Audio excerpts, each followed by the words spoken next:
17, Front of Your Pocket Conversations with you, Hopenation. And today, yeah, you hear Tay Tay, guys? We have special guest family from the West Side. Hey. We got Jason and PORSH.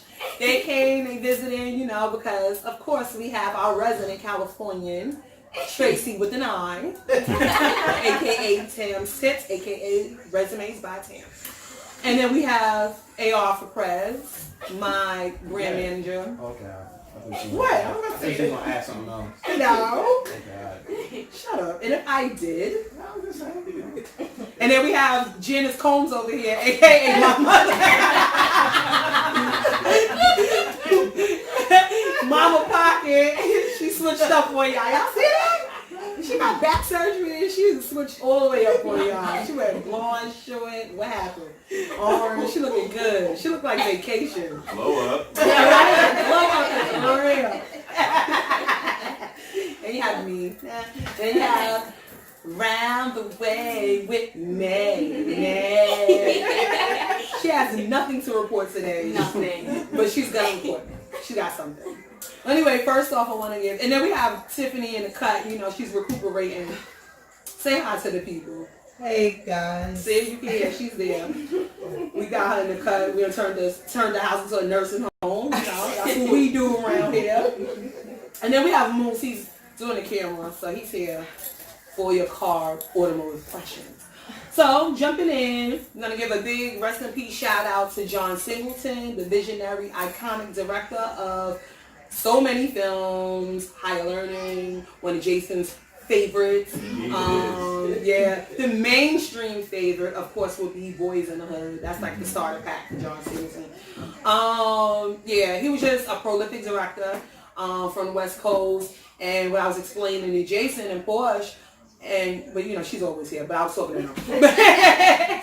You know, for me being somebody on this coast, it was him, it was, you know, we had stupid films like Colors and South Central and stuff like that, but it wasn't until the Hughes brothers and John Singleton brought Menace to Society and Boys in the Hood where you got that, where you felt that Cali vibe, and you know, and people want to be gang members and stuff like that, and that's how that got started. But anyway, it was really cool to see, you know, that I like the palm trees, I like the way they talk, you know, like the coolness, the swag, you know. And then of course we had Snoop and Dr. Dre and, you know, NWA. We had all those people, so you was able to kind of put the pieces to the puzzle. And then, you know, with Tupac, you know, he just loved California, even though he's a New Yorker, you know. But, you know, some New Yorkers pissed him off, and then he went to, you know, he adopted California as his only hood. But, you know, he's from all over. But anyway, so John Singleton, getting back to that, you know, high blood pressure is the reason that they're blaming for his stroke,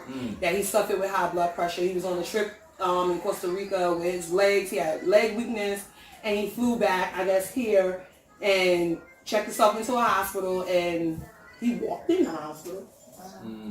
Whatever. And he died.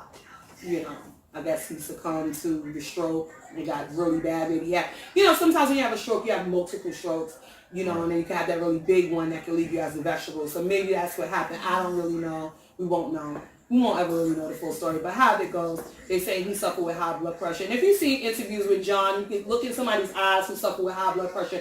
He didn't look very healthy.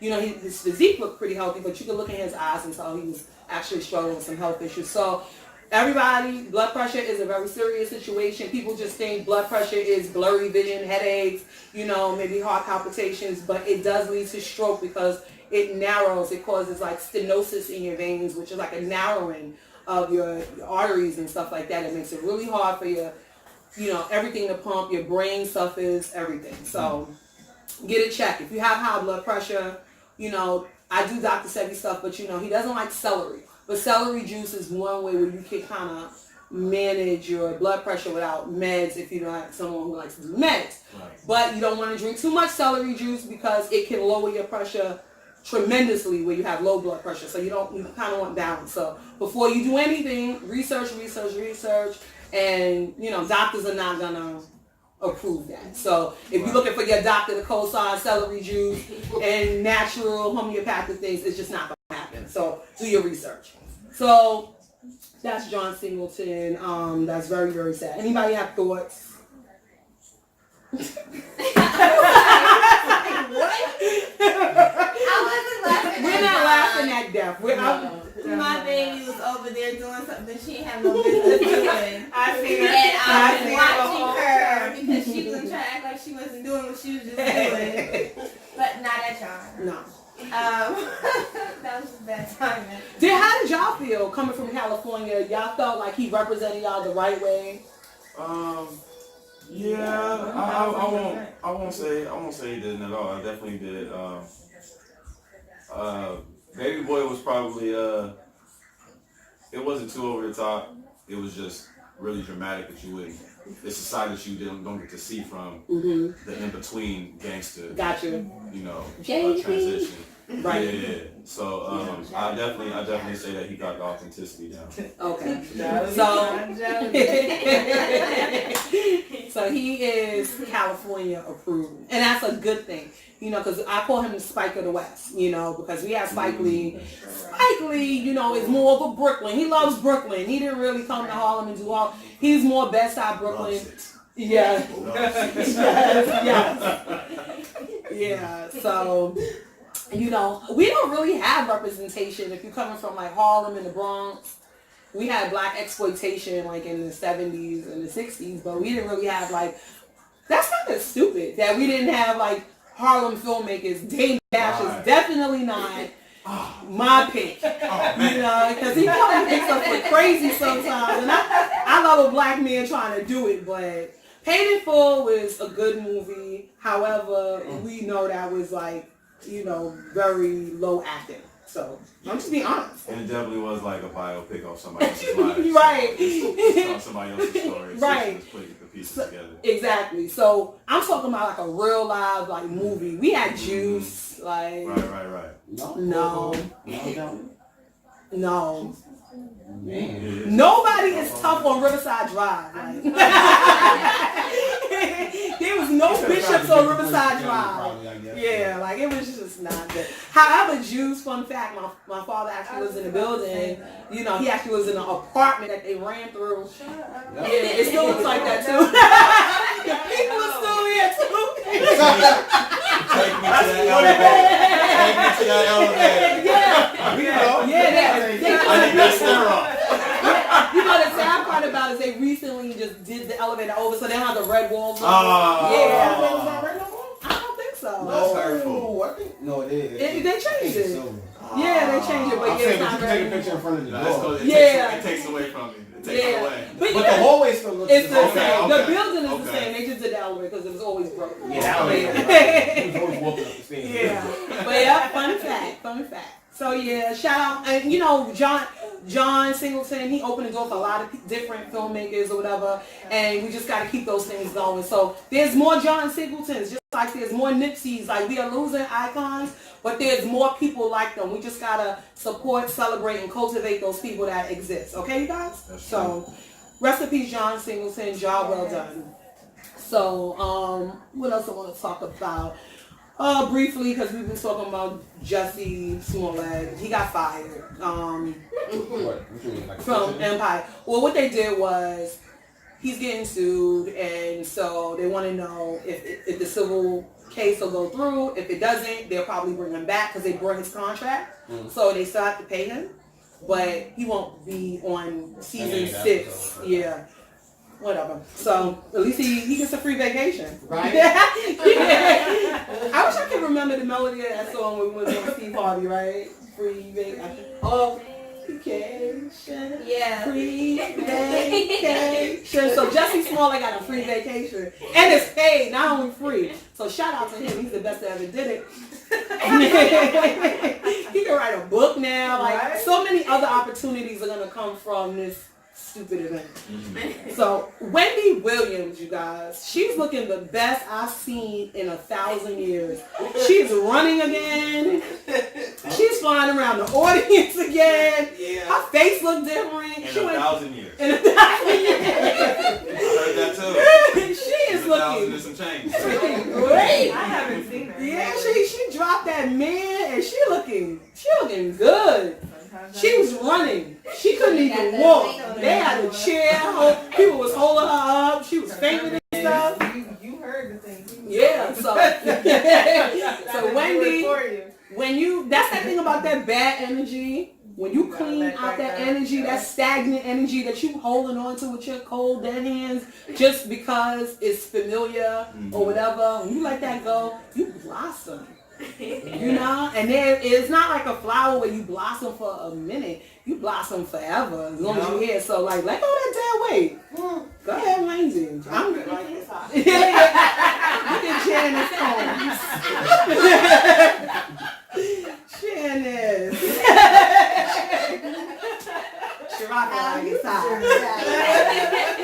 Wendy doing swell. She get an apartment in Manhattan. She doing she left the suburbs. She said, nah, she gonna be too drunk to drive. Oh wait, she's not drinking anymore. No. Whatever.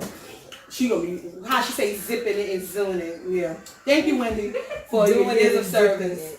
And you just extended your contract some more years because you was about to get canceled. That went on one more month. She was going to get fired like Jussie. So she woke up. She was like, I got to stop playing. I'm going to be jobless playing with this nigga from Brownsville, Brooklyn. And I had to say the N-word because he's Kevin's from Brownsville. Brownsville, if you know Brooklyn, you know New York, those are different people. They're not the same. And they just come from a harder place. And her from Asbury Park, she just wasn't ready for him. She thought she was. She wasn't ready for him. Now moving right along.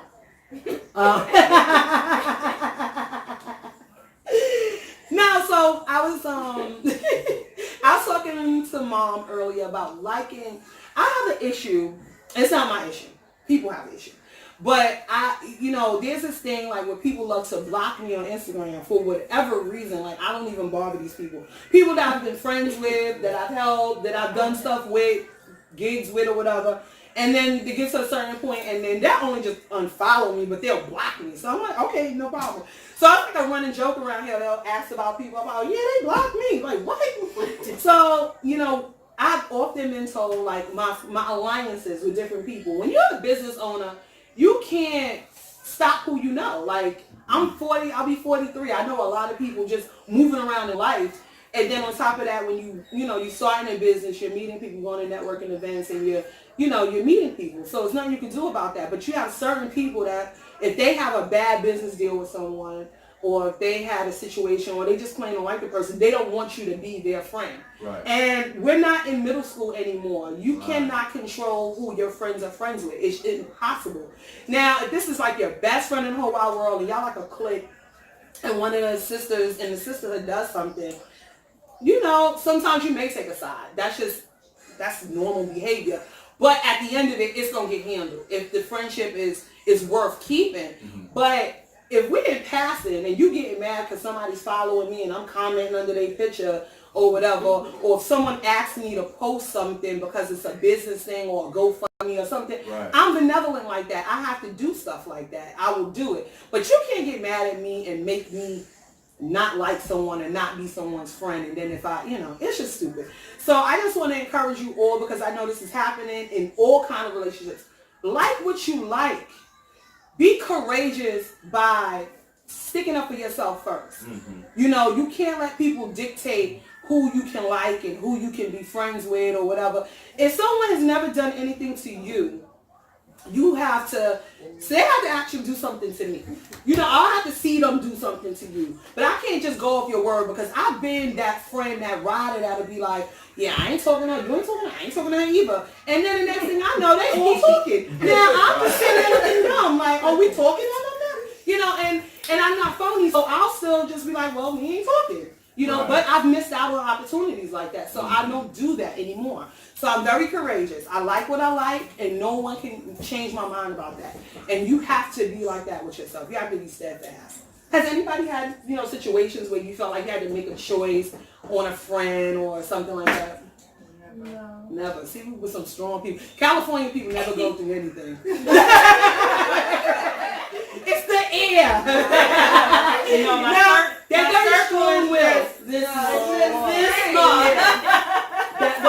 So, You know? this was my prom date for people who don't grasp. We've been friends for almost 20 years. That's Tay-Tay's godmother. Yeah, I am. She is the That's G the mama. baby. Yes. So okay, what about you, Rashad? Because you have a clique of catty men. And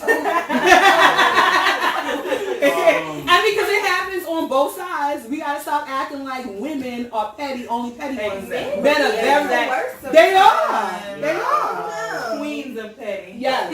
I think some of my friendships have not completely severed. Sit up, because they may not be, you know. Not completely severed. I was sitting up. Hey, darn it.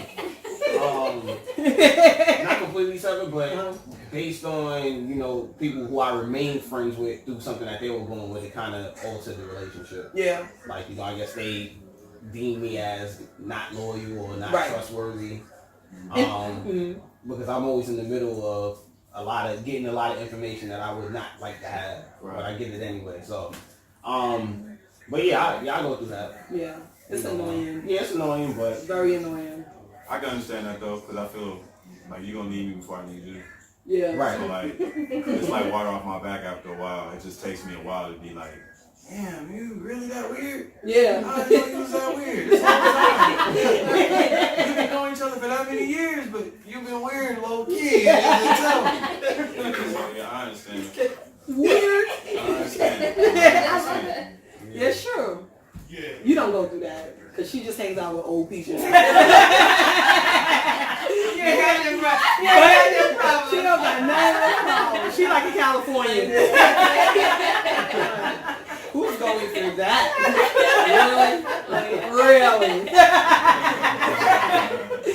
And she ain't having it. She don't like people no way, so she'll cut you off for no reason. She with everything. We don't like them. Yeah. All right. She started off not liking them. You know, she's the mother that everybody's jealous. If you live to be my age and you have one friend, you'd be lucky. Right? We've been hearing that since we was like 4 years old. Like, no hope. That's why I'm so Hope Nation. I've been trying to love people. I always have to quote Brother Polite. I want to love people, especially my black people, but y'all making it really, really hard. Really hard. And that's why y'all get on these men about dating these white women and these Asian women and stuff. But black folk, y'all making it hard on the God. For real. I really want to like y'all. But every time I turn around, black people are doing stuff to me and I don't like it. Stuff that I don't go through with other ethnicities. It's not just a cliche, it's real life. We have to stop. For real. For real, for real. And you got to recognize when you're in a company of greatness and authentic people. Like, you have to know when you're around people that just really want the best for you. I don't want your idea. I don't want to steal from you. I want to build with you. Right. Like, right? And like, they don't understand that. When you say stuff like that to people, their antennas go up. You after something. Now, if I was begging you for money or begging you to do this, they'd rather you be needy. Right. Right? They don't like people that are self-sufficient because you're suspicious. Mm-hmm. Why? I'm almost 43 years old. Why wouldn't I have stuff? Right. That don't make sense. Why am I having cups for hands if I don't have to? That's stupid. So I think maybe I'll just be a beggar for the next year and see, and I bet you that'll get me far, but I'm not doing that. Mm-mm. Not if I don't need it. If I need it, I'll ask, but like, no, I won't. That's the whole entire lie. No, I am. Cause people are just mean. That's why I do stuff without her knowing. Y'all remember last week's sneaky. episode? Sneaky? Yeah. Yeah, that's You can't have no complaints about She is sneaky. Yeah, right? She is sneaky, right? Yeah. I'm not sneaky, I just help. She's a helper. I do. That's what she does. If I can make something happen, then I make it happen. That's her I'm quote. not asking no That's her questions. shirt. We're all gonna get a shirt, and that's gonna be the quote on her shirt. That's the good. I've been thinking about shirts. If I can make it happen, we'll make it happen. Yeah, that's her thing. Because it's true. Sometimes you don't need somebody to ask you to do something for them. If you know they need it and you can, just do it. That's right. Right, exactly. Shout out to London and Damaris.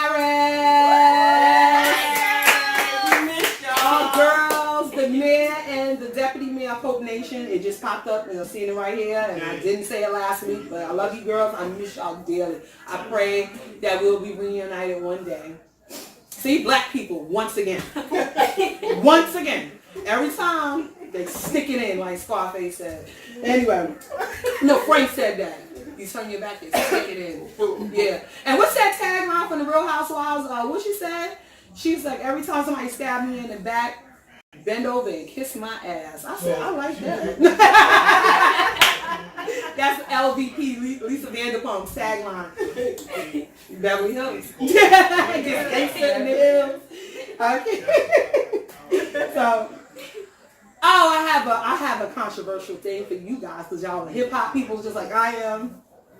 So there's this whole controversy about Lil Nas X. I don't like that song. Disclaimer, let me just be very honest. Old Town, Country Road, and all that nonsense, I don't care about it. However, I think it's a travesty when a black boy who creates country music has to get Billy Ray Cyrus to get it. It got pulled off of the billboards, right? Because they said it wasn't country music.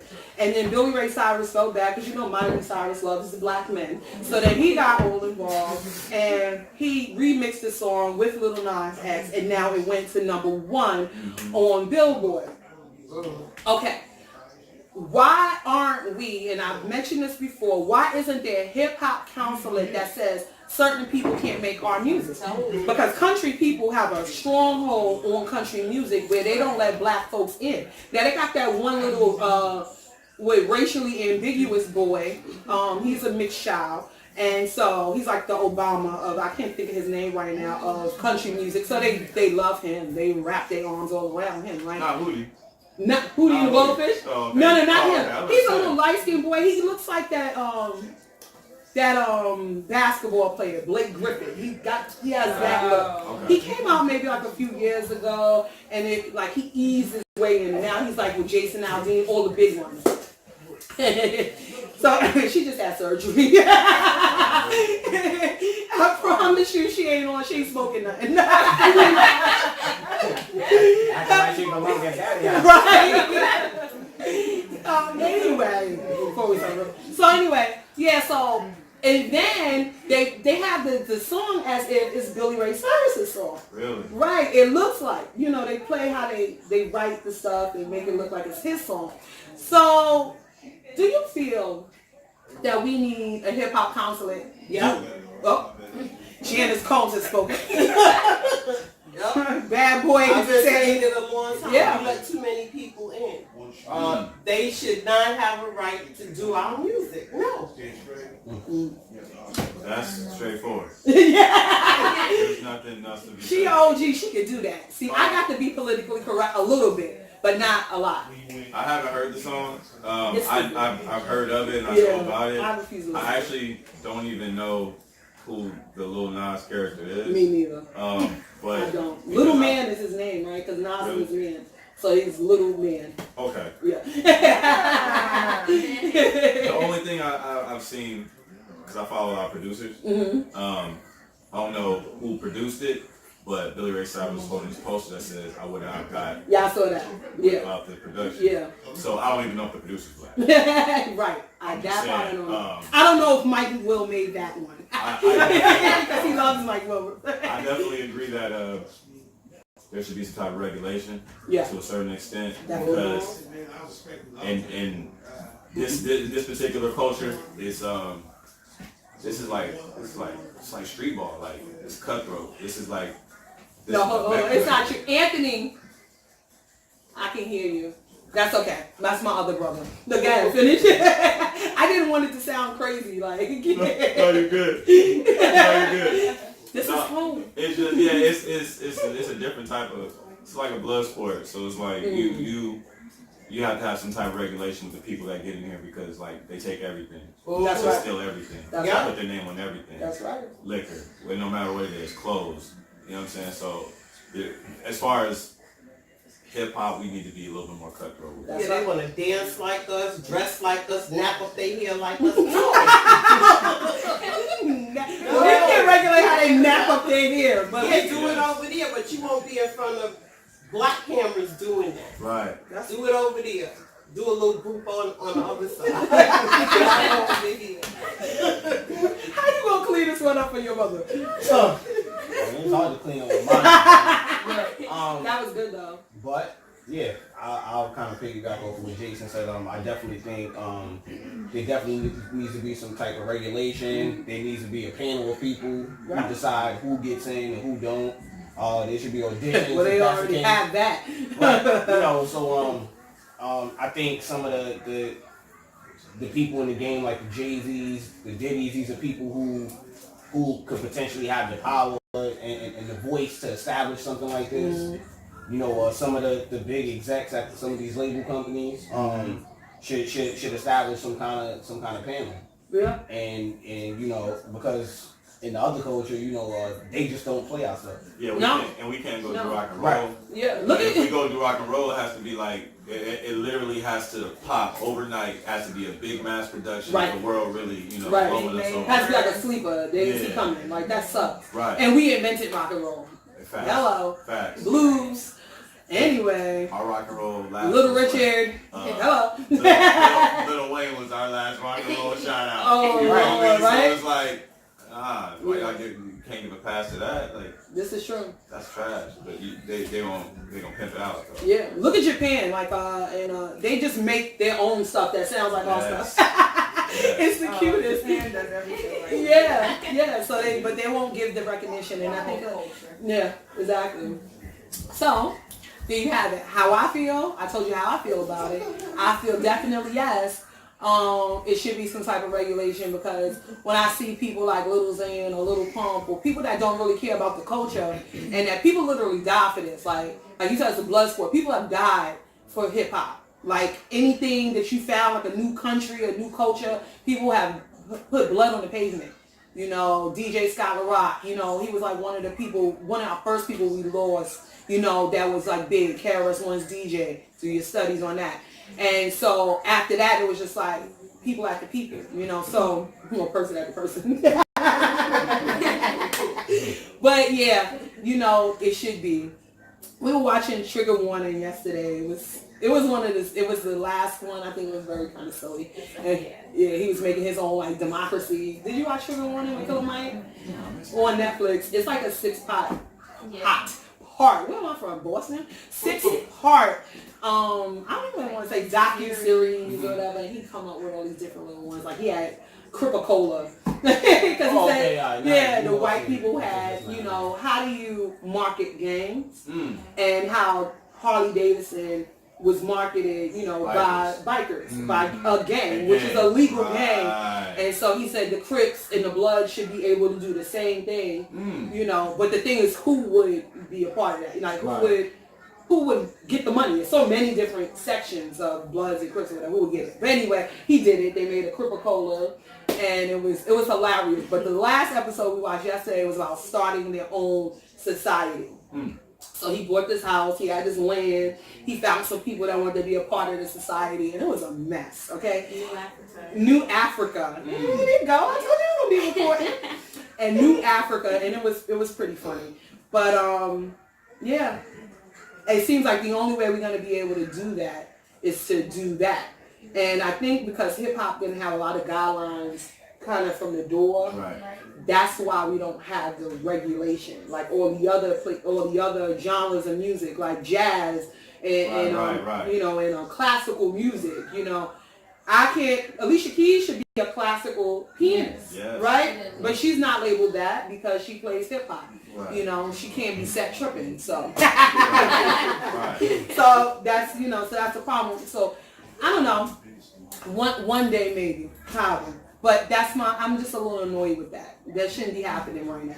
Especially, we're talking about Me Too and all this other stuff, all this equality and whatnot. How can we not have equality in country music? Good point. Yeah, thank you. K. Michelle just went off. She went off. Yeah, I was like talking about it. She went ballistic. Yes. I was like kind of shocked even for her. I was shocked. It was so many MFs and F's flying. Yeah, I'm not. I'm just surprised she was just that bold. Yeah. You know what too? with her, it's like she can't even break through in R&B music. She's just frustrated. Right. You know, she's frustrated. She can really sing. She can sing. She's like Aretha Franklin-ish. Like she has that classic throat. Right. You know what I'm saying? I just think people get caught up in the plastic surgery and the fake, the abuse. I didn't say fake. That was a Freudian slip. The abuse scandals and all that kind of stuff. I say fake because it was on reality TV and it looked like it was fake and it was done for cameras or whatever. It could be real, whatever. But yeah, Right. she went off. And the guy that was the white guy that was sitting next to her on stage, he was like looking like, I don't know. He just put his head down. Yeah, he looked like Mike Myers when he said that Bush don't like black people. Yeah, exactly. Yeah, he had I was not expecting that. I mean, she stormed out there. She didn't even like she was dressed for whatever that was. I don't even know what that was, but yeah, she went off. And shout out to you, K. Michelle, for standing up for yourself, being courageous for yourself. See, that's what I'm talking about. And then if you be courageous for yourself, it helps others. That's the unfortunate thing sometimes because you'll have people just laying in the cut being scary and spooky and they know what the right thing to do is, but they won't do it. But as soon as it works for you, it works for them. Yeah, anyway. What's that thing they call that word? That white people hate so much. White privilege. Not the white privilege. We can't, having to do with diversity. I'm telling you, I need B12. Affirmative action. You know, they hated affirmative action because that meant you had to bring us in your apartment buildings, bring us in your workplaces and things of that nature. And, you know, when it's reversed, it's funny. Anyway. Right. So that is that. Oh, so a new drink alert that I made. It's nice. It's a refresher. My brother's going to bottle it and package it. So I can't tell? No. Damn. You trying to recreate it? Okay. Wow, no, y'all got to wait on that. Once you get copywritten and get some packaging and labeling going on, Already then you can read you can read the ingredients on the back of the bottle. You know? I really want to tell you. Nah, That's how good it is. Yeah. That's how good it is. Damn. Okay, I can't tell you that. But I can tell you this. If you're traveling to Portland, Oregon, and you're a vegan, you're in one of the most vegan spots in the world. So, Bristol is also... West Coast is just very vegan friendly. It's funny because when we were there, I didn't eat nothing really. We ate at Cafe Gratitude in Beverly Hills, but Donut Friend, and it was in the vegan pizza place next door. They had a vegan pizza place, but they had vegan pizza. It was good, but they are from Queens. They're from New York, so that was good. So Dad, and you know, he just messed up my whole flow. Yeah. There's this new product. This is why I'm kind of iffy. There's this new product, and it's not new because it's been growing. You know, it's a fruit. It's a banana, and it's called the banana blossom. And see, it's coming from Asia. This is where I get a little sketchy from. They're gonna be using it, and it's gonna rival the jackfruit, and it's gonna rival the like the Beyond Meat and all that kind of stuff because it's like textured fish, and they have been able to manipulate the banana blossom to really have that fish feel. And so I'm hearing really good things about it. It is crazy, but it's banana blossom and it's purple and it is fishy texture. Some people actually make fish out of soursop. Really? Yeah. Because of the meat. Yeah. The meat feel. I don't really know if I would like that. I think we had that. I think I tried it at that thing. I don't know if I was feeling it. I haven't had it yet. Soursop? I haven't had it yet. No? I've only seen beautiful videos. Pictures. Yeah. I haven't had it. It's hard to get. Right. And it's very expensive. Is it sweet, sour? It's soury. You know what you can do? Back in the days, I don't know if your parents used to drink nectar, but my father, you know, used to drink nectar like, they like that thick, nasty stuff. And it was the, Guabana one? Is the white, that's soursop. Okay. So if you taste the Guabana nectar that you can find in any store, right, it just has a ton of sugar in it. That is soursop. Okay. So it's like kind of like creamy and bittery and sweet. It's a very acquired taste. Yeah. I like it, you know, because I just want to be healthy. I want to live. It kills cancer. So I want it. I want it all. Don't eat the seeds though, because the seeds are poisonous. Whereas with the watermelon, you can eat the seeds. So if you're making a watermelon, I can share that, right? If you're making a watermelon smoothie, because it is watermelon season, please use the seeds. Do not get rid of the seeds. The seeds are so important. Yes, do not get rid of those seeds. But soursop seeds, try to plant one, but do not eat them, because if you have too many of them, they're very toxic for your body. Okay, so I can share that. So I just want to add a little health up in there. Sad. I was talking about how much time we have. Oh, we doing good. We rapping. We in the rapper. So a little bit. I want to talk a little bit about purpose. And I always have these moments of clarity. I swear to y'all, I can get high.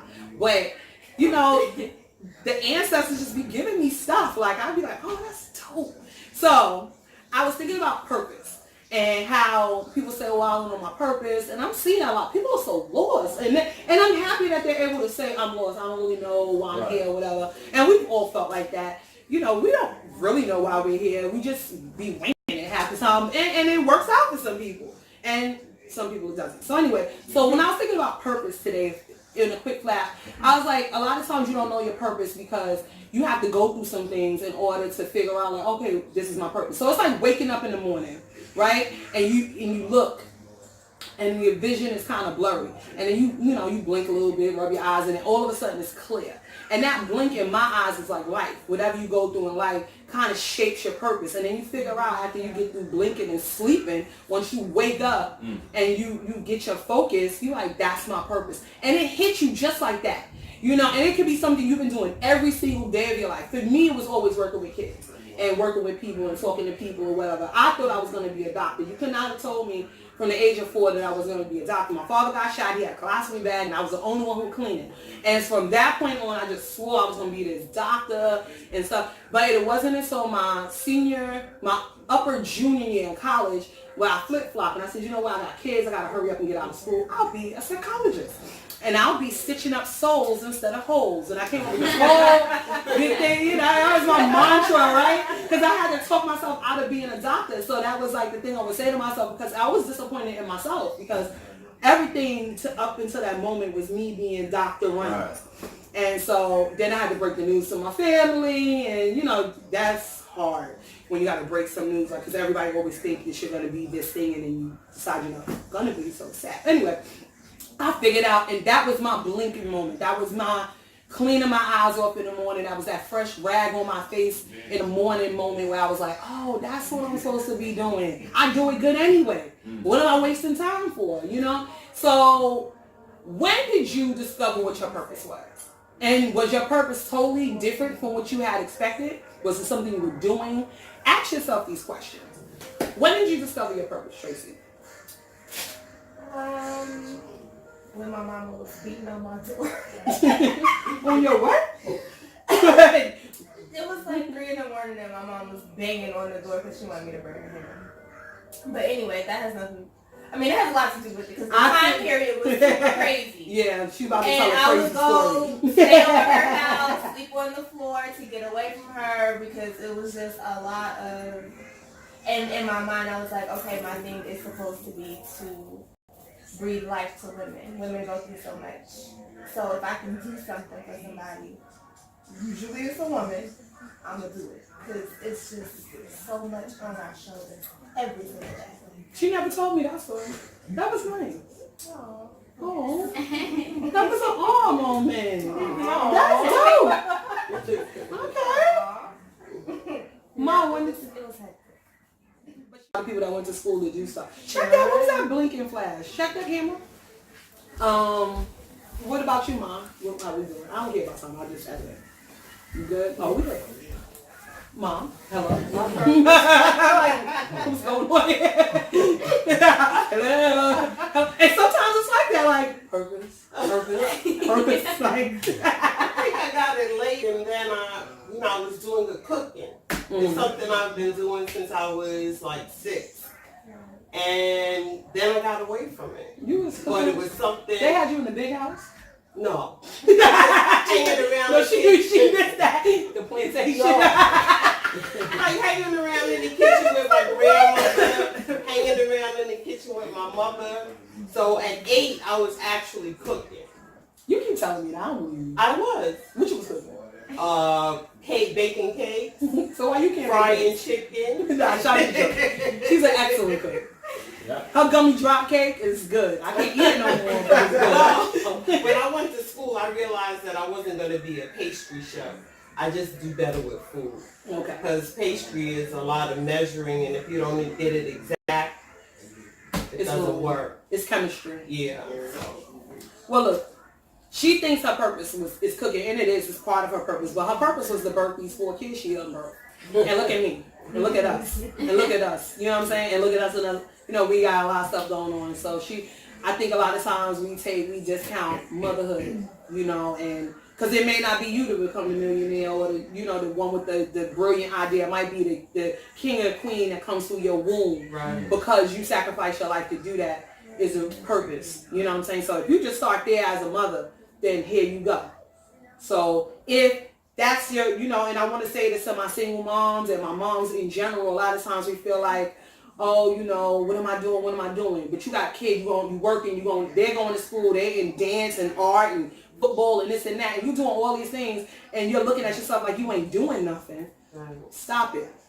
You're doing a lot because you sacrifice your life first, and now you're sacrificing your social life so this kid can have more than you. So that right now might be your purpose. That might just be your purpose. We watched the NFL draft where parents was like falling out crying because they sacrificed so much, and now they can just kick on back and kid is an instant millionaire. So all those football practices and all that stuff they had to endure is over. Job well done. So all my Mother's Day is coming up. Job well done. Only for my good ones. Right. Not y'all that don't deserve it. Some terrible ones out there. Say that again, terrible. There's some terrible ones Yes. out there. Yes. Portia. Purpose. I actually have not found my full See? purpose. And ain't nothing wrong with that. I'm still searching. Ain't nothing wrong with that. Being the best mama she can be. 'Cause Oh, she I am. know. Okay, she's Thanks. on. And but where does that With the come mail. from? You know what I'm saying? That's your purpose. Where does that come from? Making sure that other people are okay. Putting other people in front of yourself. You know what I'm saying? Sometimes that's your purpose. You want to channel it in another direction so that it helps you, because it has to be beneficial to you. But I love making people feel good. And I think for a long time that was my problem too. I was just like so in love with seeing other people happy, but then you be empty. But you got her, and I know she's a cheerleader. Oh, So that's a blessing when you have people that can And mirror the bodyguard. your actions. Yeah. Don't play with her, okay? Don't do it to you. Like, friend. I say, hey, friend. Nobody else gets to get that one. Nope. No time for games. That's right. Jason, Um, I'm coming to you in the morning. I think I was giving you time. my turning point was probably like my first semester in college. Mm-hmm. I went to all black college. Now, shout them out. They'll remain names. Oh, they didn't do you right. No, I mean, like I didn't get the experience that I expected to get from that situation because it just wasn't. It wasn't what it was like projected to be. Yeah, that happened to Moose. It was. Terrible. Yeah, I wouldn't say terrible. I mean, No, for him it was terrible. Yeah, I had some good moments. You had some real good moments. But like, as far as like my dreams being shattered, like they were instantly shattered when I first got there. I didn't expect to get so grown that quick because it was like, no, this is like real. We don't need you. We don't need you here. You know what I'm saying? You can't hoop with us. You know what I'm saying? You're not that good. We already got people said and all that stuff. Well, I actually didn't get none of that stuff, but I actually just thought I was just going, go in there and show them that, I got what y'all need.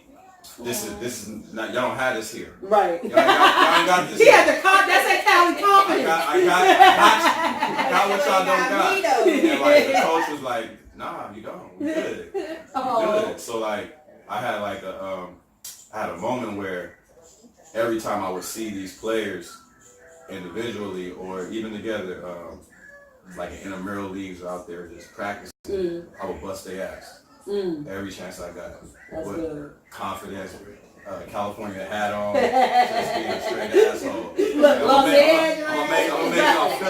make y'all feel it. But during that whole time period, I had a collage of friends from different places, like Atlanta, like Nova Scotia, and nice.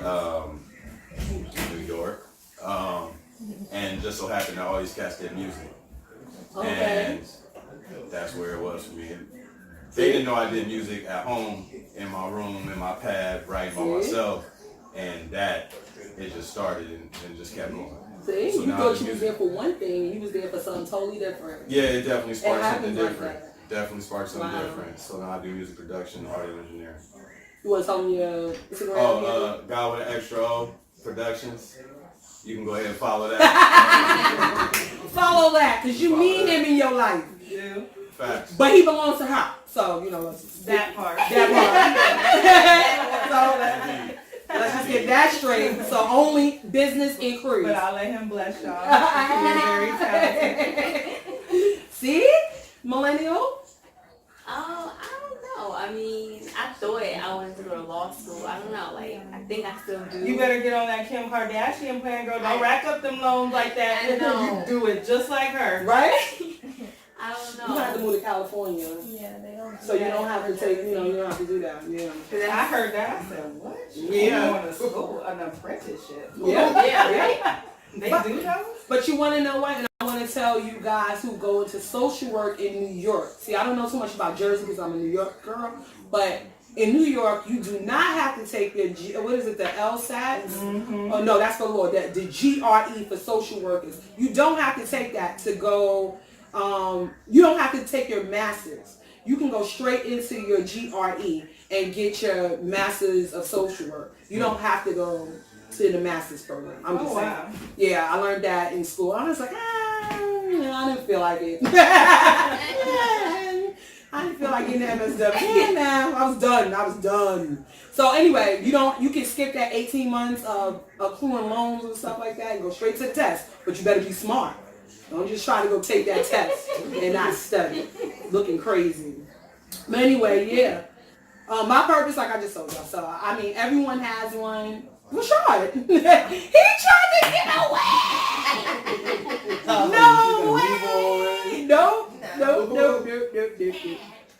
You tried it. My purpose. Sometimes I feel like I'm still trying to figure it out. That's okay. But I kind of similar to Jason's story, playing basketball. I thought I was supposed to be playing basketball. A lot say I should have stuck with track. Because he was the Ethiopian. Yes. The Kenyan. But I think I kind of like started to figure it out when I went back to school, and I wasn't as athletic as I once was before, but I was still able to perform. But it was more so I had to take the Iverson role. Mm-hmm. Like I had to be more of I was a part of the team, but my role wasn't to necessarily perform on the court, but to be more of a motivator and encourager to other people.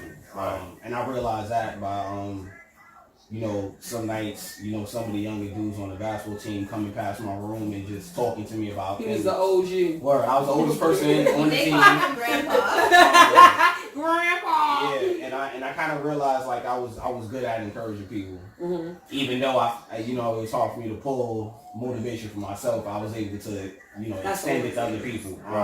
That's what you're doing now. And that's what I do now. Yeah, my last two jobs was pretty much that, And encouraging his people. friends. Yeah. Yeah. He just ain't nice to his sister. That's a lie. But Because some of them ain't girlfriends. That's a lie.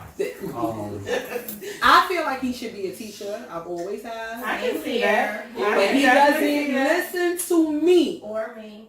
I told him, and when he was going away, he wanted to go away to college, and I was like, you should just be a teacher. You're so good with kids and this and that. And then later on I said coach, because he basketball. He was really good at basketball. He has an NCAA ring. That's right. He won a championship. He's good. You know what I'm saying? Everybody. But basketball then kills so many dreams like crap.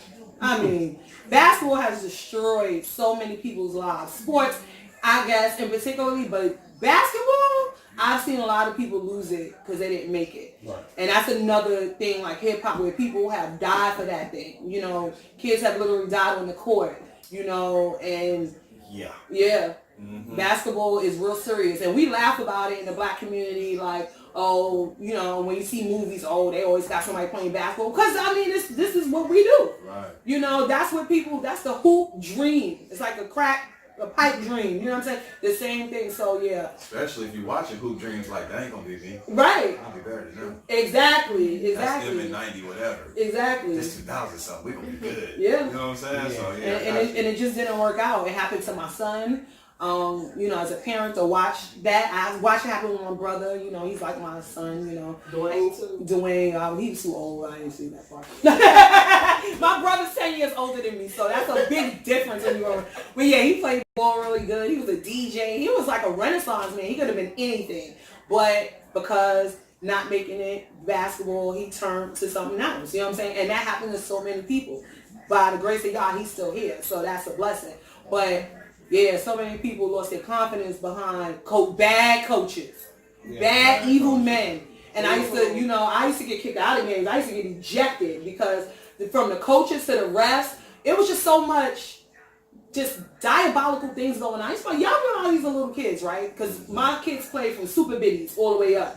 And that was just horrible to watch, especially black men doing this to little black boys. You know, talking down on them, grabbing them by their shirt, calling them all kind of names and stuff. So not in my presence, you know. So it's rough. It's a tough road. He didn't have to experience it so much, which was good because he started playing in middle school. Yeah. And he didn't do any of the AAUs and stuff like that. So his confidence stayed, you know, slightly intact. But yeah. But I think, I know, you are a natural born teacher.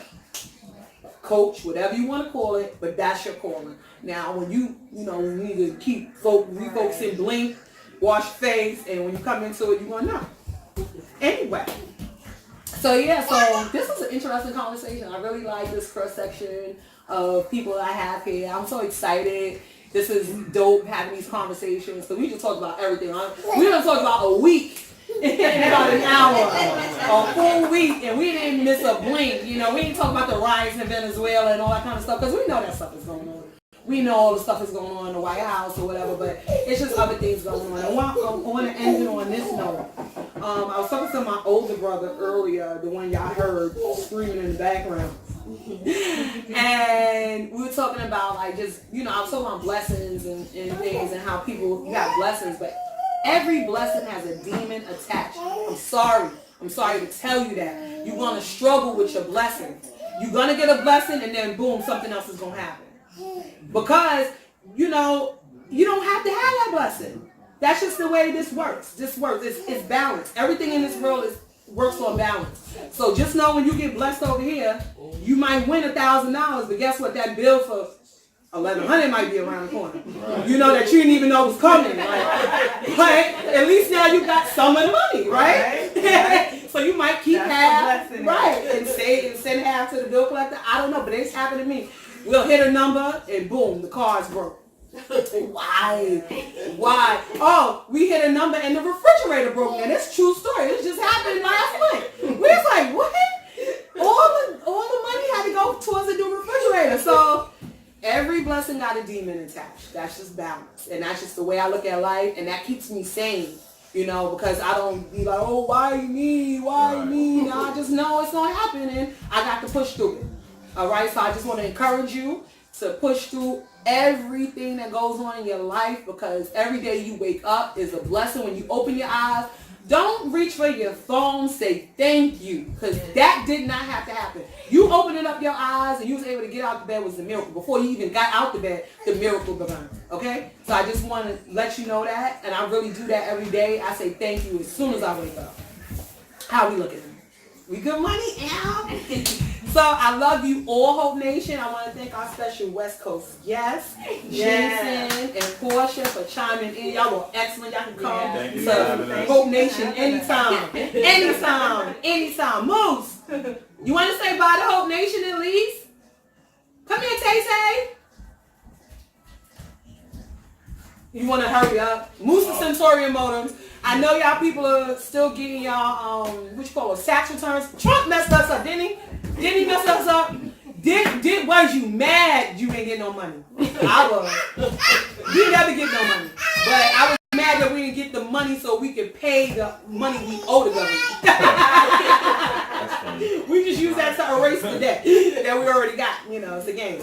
It's all a game. You know that, right? It's all a game. So I just want to let you know we love you and chime in, hit us up, leave something in the comment section, and we love you all, Nation. Mwah!